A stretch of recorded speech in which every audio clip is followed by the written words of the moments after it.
Three, two, one. Welcome everyone. Today I have a special guest, an interview I've been wanting to do for a long time.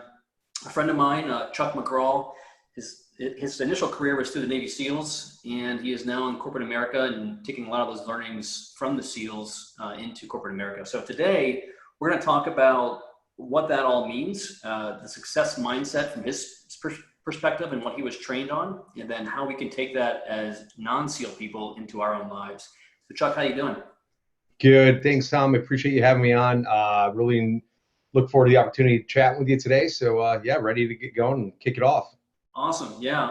It's been a long time waiting, and this is a unique one. Usually I have people that are in real estate or some sort of, boring world of finance, but this is a whole different curveball. So I'm pretty excited for it. Yeah, little bit different background than real Yeah. estate. Yeah. On that note, if you don't mind giving us a high level of who you are and what you've been up to. Yeah, absolutely. Chuck McGraw. I was born and raised in northern New York, small little town called Watertown, New York. Roughly, the joke is that there's 30,000 people, so there's more cows than there are people there. I was born and raised there. Right around when I was in my early teens, I saw this movie called Navy SEALs with Charlie Sheen. After watching that, I was like, that's what I want to do when I get older. So I think I was probably about 12 or 13 years old, realized I want to be Navy SEAL, started training for it, started planning for it. And when I was 17 years old, I enlisted in the Navy. So no joke, my mom had to pretty much give me a permission slip to join because I was underage. So I went to boot camp when I was 17, went to SEAL training when I was 18. I was youngest SEAL in my class, and then graduated. I was 19 years old. And then at 19 years old, I went into the SEAL teams. I spent my career between the East and the West Coast. So I started on the West Coast, SEAL Team 3, SEAL Team 7. Then in 2005, I screened for Naval Special Warfare Development Group. And from '05 to 2009, I was there. I took a little bit of a break from operating and deploying. From 2009 to 2012, I went back to the SEAL Training Command, also known as BUDS, Basic Underwater Demolition SEAL Training. And I was the operations chief there, and I also ran a phase of training. In 2012, I decided to go back operational. I went back to the development group, and from 2012 to 2016, did 3 more deployments. So total span of my career, I did a combination of 11 combat deployments, saw action in everywhere from Afghanistan, Iraq, Yemen, Somalia, all over the place. So I had a wonderful career, enjoyed myself. While I was in, I had some great mentors. A lot of them really influenced me to, professionally develop myself. So while I was in, I took the time. I got 2 undergraduate degrees, one in economics, focusing on business, and then the second one was a degree in information systems, a bachelor's in science, focusing on information systems, because I knew the importance of how and I saw how technology proliferated. Our community was a game changer. And I knew to successfully transition into technology, I had to have some type of background, or at least some basic core competence in tech.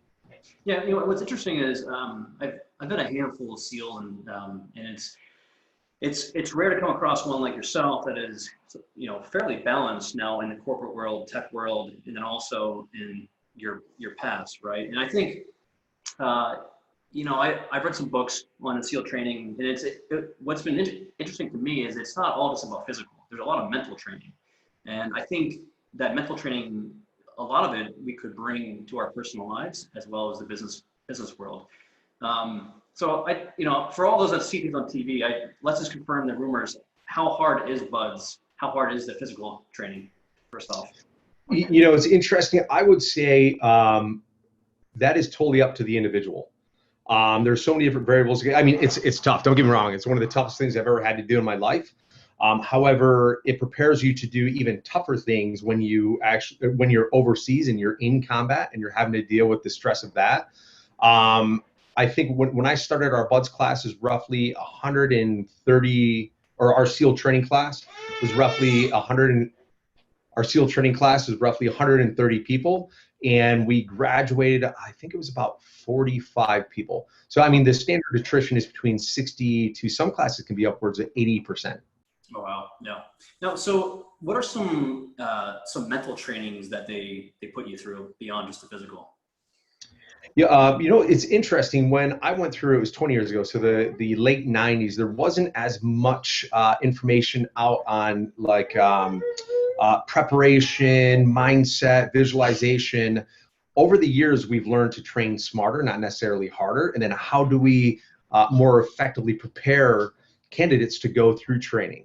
Um, if you give someone the tools they need to be successful, they're not cheating. You're actually optimizing them. Because I know there was a long time when people were talking about, hey, are we nuking the system too much? Are we gaming the system by giving all these tools to students? Are they not going to be as hard as prior generations? But the thing is if you evolve the way you train and how you train your people, again, you're not gaming the system. You're actually optimizing them at an early point. So if they can do it during training, they're going to be able to do it during combat. And then to your question, like I said, I didn't get many tips or tricks when I went in the late 90s. However, when I was a SEAL instructor, we definitely did work with the students on the simplistic thing of visualization.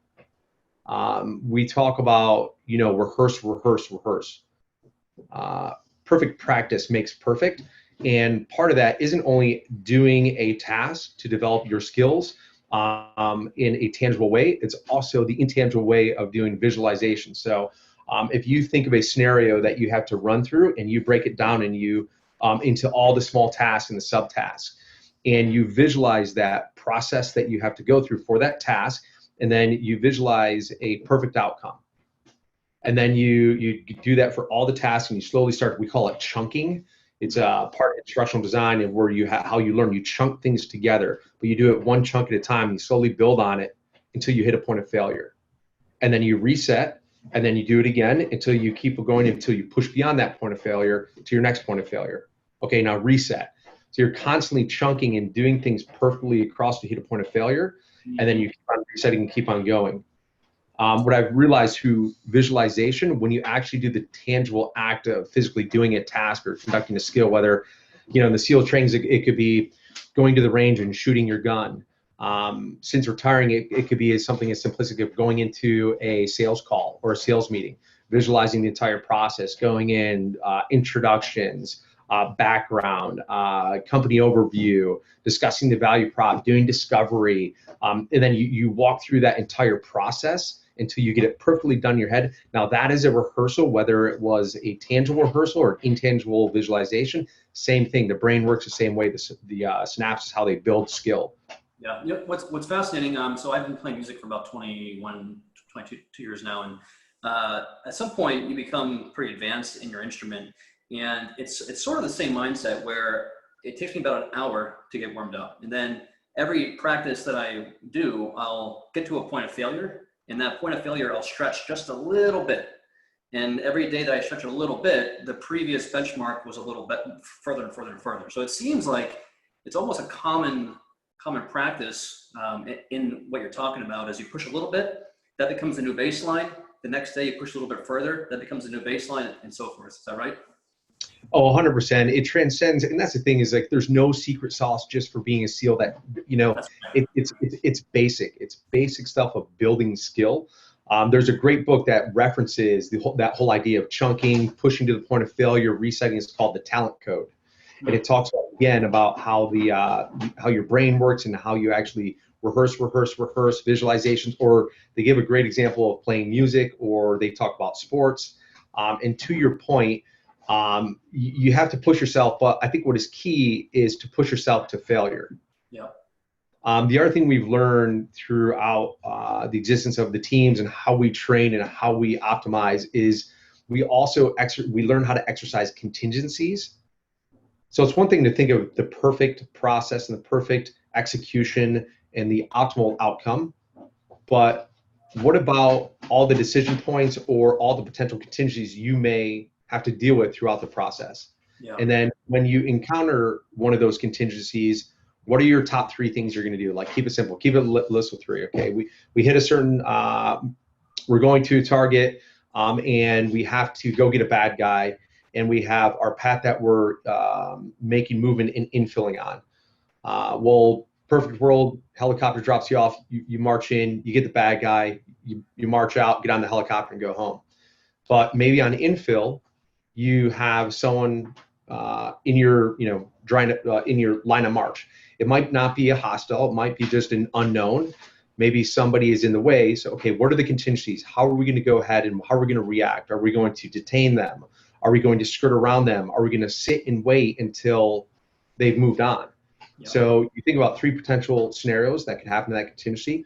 And then when you do your visual rehearsals, you think about it, you talk through it. And then when you go out and do your physical rehearsals, you throw those contingencies in there, and that way you get to practice them. So same thing in the teams that are This is great, right? Because I think about real estate and personal finance, and I tell a lot of my clients, it's one thing to look at a number on paper, say, yep, that's the upside, but it's so foolish not to be considering the downside risk. And what a great structure to consider when you look at your deals in real estate. What are two or three possible outcomes that might not be in my favor, and what are the plans if those happen? I mean, that's a brilliant way to look at deals as well. Yeah, I think if anytime you're running models and looking at it for the optimal outcome, you're always going to go ahead and have multiple layers of assumptions, and you'll weight them, and you'll have a bell curve of potential options. If you're solely focused on that top right 10%, obtainment of like, hey, this is the perfect spot. When all the other numbers and all the potential scenarios start playing out, you're going to have you're going to be paralyzed, the old analysis paralysis. But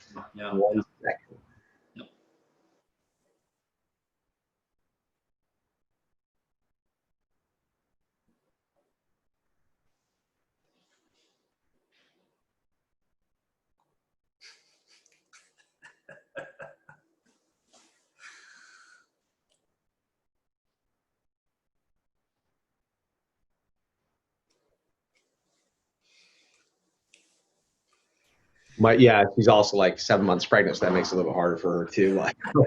So you think about it, you run the multiple scenarios and multiple outcomes, and perfect case, but it's always good to have like that spread of potential. But always got to think multiple scenarios, multiple assumptions, weight them, and think about the total outcomes. I'm with you 100% on that. So I want to maybe take a little more high level for those that maybe are not in real estate or have not figured out how to execute in their personal lives, right? And I think there's a lot of lessons that you can share that you've learned, now relating to corporate finance or just corporate, tech world or whatever you want to call it. And then also your SEAL background. And, what are one or two key lessons that if you could give to anyone trying to better themselves through a success mindset, what might they be? The first one is the most simplistic one that we've learned in training: take it one evolution at a time. And this goes back to when you first start SEAL training. It's a very daunting task. It's over, 7 months long, high attrition. You have so many different standards you have to adhere to. There's physical tests, there are mental tests. And if you sit there and think about the whole thing that you have to accomplish, or all these different things you have to do, it can be overwhelming. And I think what happens to people is that they get in these scenarios and they're like, oh my gosh, this minute small incident or this evolution I'm doing is so hard. How can I do everything? Right? So they start to take it becomes the impossible feat, as opposed to if you take it just one evolution at a time, whether it's doing a long ocean swim or doing log PT where we have to run around these massive logs, or if you're just our morning PT, which is an hour and a half, 2 hours long, and it's grueling. If I just focus on that evolution, I'm going to put out 110%, and all I have to do is complete the evolution and focus on that end state, and that's all I'm carrying. That's all I care about. I'm not going to be overwhelmed with the fact that after the PT, I have to go do a log run, then I have another test, and I have to go and prep my room and get my gear ready. Then I have to do a dive after that. It's literally one evolution at a time. Translating over into business and my personal life, I try not to get overwhelmed by all the things I have to do. I think about, okay, what is the big plan? What are all the bits and pieces of it? And how am I going to go ahead and prioritize those things? And then once I go ahead and prioritize the things I need to get done to get to my goal, I just focus on the first step. So that parlays into, well, I guess kind of from what you were saying before is, if you have the chunking down and you know what you have to do, as you're going through the chunking or the task, you just focus on that one task at a time, blocking out the nuances or the noise from the other task, right? Yeah, 100%. And even if you think about bandwidth, your mind only has so much bandwidth to deal with things. And this day and age, when you have so many different peripheral devices and inputs that are just like screaming and stealing your bandwidth, is very hard to focus. And it's funny, people have to say, I need to be in the moment. Mm-hmm. Like this has become a thing where you have to be present but it's because of the way society is, because we have so much stuff coming in, it's very hard for people to stop and focus at the task at hand and complete that. So even the little things, like even when working, remove all distractions, set your inbox to, off, take your phone and leave it in another room. Put yourself where you're not going to have anything in your eye line. It's a matter of just getting the iterations and doing that. And then I think every time you do like little mini wins, you should feel accomplished and feel proud of it. But then do the next one and do the next ones. Don't think, okay, winning success is only accomplishing this goal. Think about all those. Again, it goes back to chunking. Think about all the little tiny goals you're going to have. And of course, you have your macro strategy that you're going to execute on to obtain whatever that end state is. But you should have micro strategies as well. Like if you're going to break it down into chunks and have these mini tiny goals, you should also have micro strategies in how to obtain them. Yeah, I started blocking my calendar about 2 years ago. Like in the morning, I get up early and I have 2 hours where I complete my most critical task. Right, I don't have any distractions. I block all the notifications off. In doing so, a lot of what I'm doing there is planning the day and things, as simple as creating your top 3 priority list for the day. Those little things on paper, and when you do finish them and you scratch it off the list, it does feel like an accomplishment, right? It does. And the other thing is, I think anytime you take on or you're trying to build a new positive habit, people get overwhelmed. They think, okay, what I'm gonna do is I'm gonna wake up every day an hour early, and then I'm gonna do this, this, and this, and at the end I'm gonna be able to have all, that takes discipline to do. Discipline usually is the number one thing why I've seen most people fail at some of the goals they try to achieve. They just don't have the discipline to stick with it. And if you can at least have that self-awareness, that EQ, and realize, like, discipline is the hardest thing for me. And then say, okay, what is the most important thing I need to do? I just need to get out of bed. I need to set my alarm and get out of bed. That first step is the hardest thing. No. So understanding that is going to be one of the hardest things, and then I layer all these other things on it. Why don't I just do this?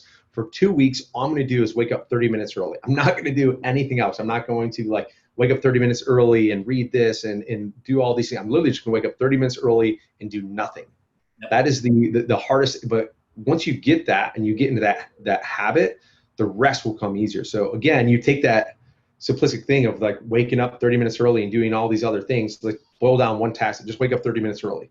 Yep. And if you can't do it, if you can't wake up 30 minutes early, just quit, give up.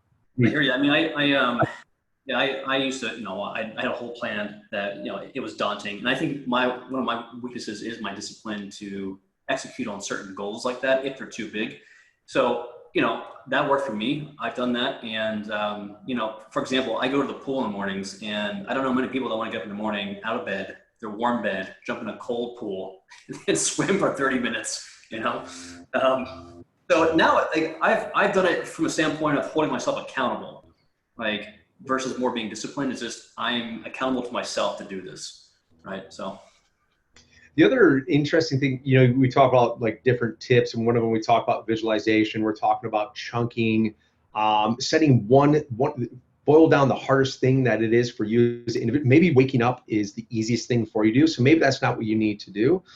Maybe it's, I don't know, getting the information that you have to start processing. And maybe it's simply, you're just going to go and read one article and take notes on it for something you're researching on, and you're just gonna, maybe that's your thing. It doesn't matter. Everybody's different.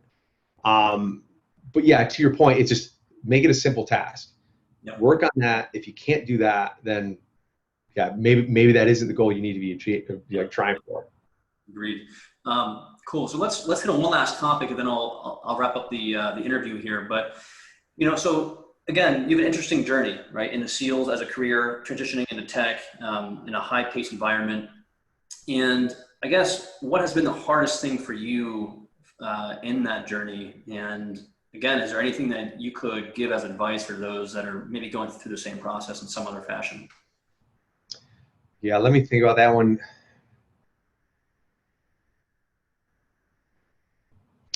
I would say one of the most challenging things I've had to do since retiring is understanding I've been institutionalized in an environment of true high performers. I Mm-hmm. mean, we're selected multiple times, multiple layers of selection from physical to mental to, I mean, there's all these different layers of it, right? You're surrounded by, I would say about 80% of the people you're surrounded by, all have been through some type of selection. The other thing is, I'm in an environment where if you don't, every day you're performing, and if you do not perform, you'll be gone. Mm-hmm. The reason is because if you come to work and you don't perform, it could cost somebody their life. Now, transitioning and retiring, nobody's going to die at work if I miss my number. No one is going to die at work. I mean, some people might think that somebody's going to die at times, but there's not that same sense of urgency or same sense of accountability or same sense of high performance at such scale. So I think transitioning and going into um, the private sector is one, having that empathy and sympathy to understand the environment I'm in, and that everybody is different and everybody's at different points in their career. Everybody's at different points in their maturity and professionalism. And you can't project that expectation that everybody's going to be perfect. And this is more of me as a leader or a manager, or if I'm running some project, I have to take a look at the team and have a different sort of optic that I'm looking at as opposed to 5 years ago when I was in the SEAL teams. Mm-hmm. That doesn't mean I necessarily am going to hold people less accountable. If you are on the team and you have a task you need to do, and there's a certain level of performance you should be doing that as across the bar normal, you should be held accountable for that. But to understand that everybody's going to come and have the same initiative or motivation, that as a leader has actually been challenging, because not everybody comes from the SEAL background and all that selection. You have to learn new ways to motivate different people, and it's been challenging at first, but then it was an eye opener, and now it's been exciting to sort of take on different ways about how to motivate different types of people. Not everybody is a Navy SEAL in the private sector, so understanding you can't apply all the same techniques we use in the SEAL teams do not apply. And then the other thing I've realized in business, there's something called a top line and bottom line. And that's how some people will go ahead and they need to perform. Either you're bringing in the top line or you're minimizing the effect to the bottom line. Simplistic enough. And a lot of decisions are made around some of those variables as opposed to in the team, sometimes that, it's their other variables that drives people's decisions or their motivation. So it has been an eye opener. I'm learning every day. My transition is by no way done. And that's another piece of advice I give to guys that are transitioning. You spent 20 years in the military, or 10 years or 5 years. It's going to take you more than a year, 2 years, 4 years to transition into the private sector.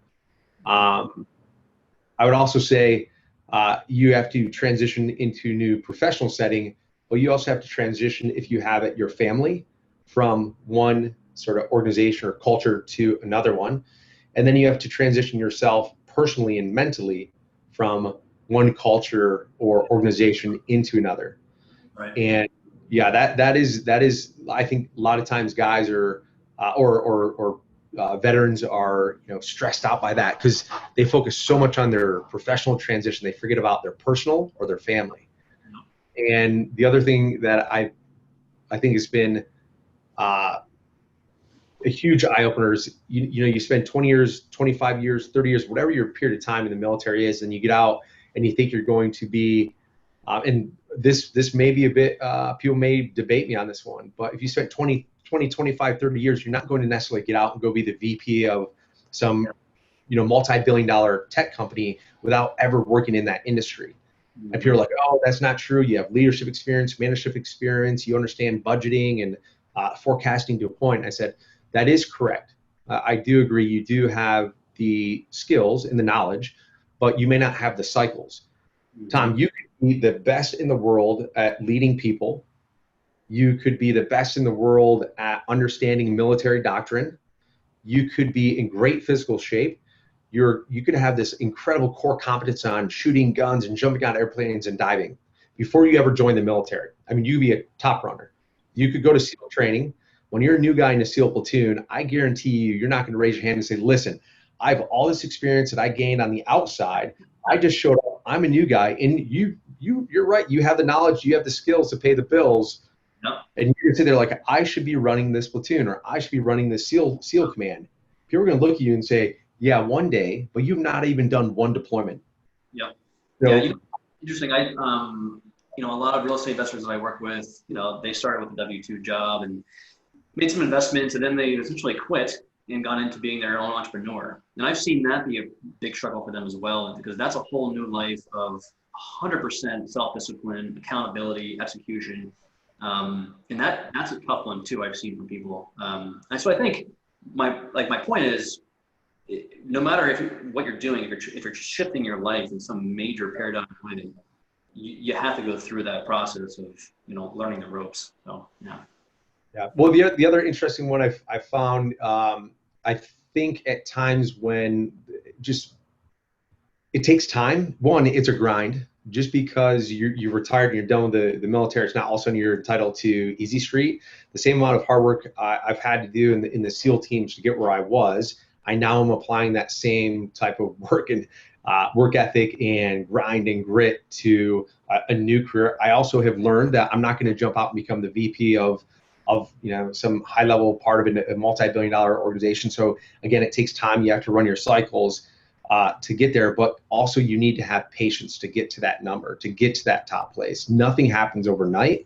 It's imperative just to be patient. I think sometimes people hear about all these stories in tech or business about the one deal, or that one company that had the IPO, or that one company that had the big acquisition. Statistically, those are, they're on the far right of the bell curve. They're at that far sigma up. Yeah. So it takes time, it takes patience, it takes grit and hard work. And I don't know anybody that's said, hey, I got here and it was easy. So yeah, I just did a podcast recently about this. Life is interesting. The bigger the deals I've done in my personal life, and the bigger the upside, by far the more work I've had to do to get to that upside. So I've not come across an easy win yet. So that's my piece of advice. Nothing in life that's good comes without sacrifice. Awesome, man. Hey, so where can, I know you do some coaching sessions, some one-on-one stuff. If people are interested in contacting you from that standpoint, where can they reach you? The easiest one to reach out is via LinkedIn. That's probably the easiest way to reach out to me. I'm pretty quick on returning stuff. I've done some coaching, some leadership stuff, some briefings, small executive briefings, and even some talks over the past couple of years. So. Yeah, I think you'd be a great speaker for a lot of people, at companies or conferences or whatever. So definitely, for anyone interested, I'll put his information in the video down below and on the screen here. And Chuck, it's been great. Yeah, thanks a lot. Appreciate your time today, Tom.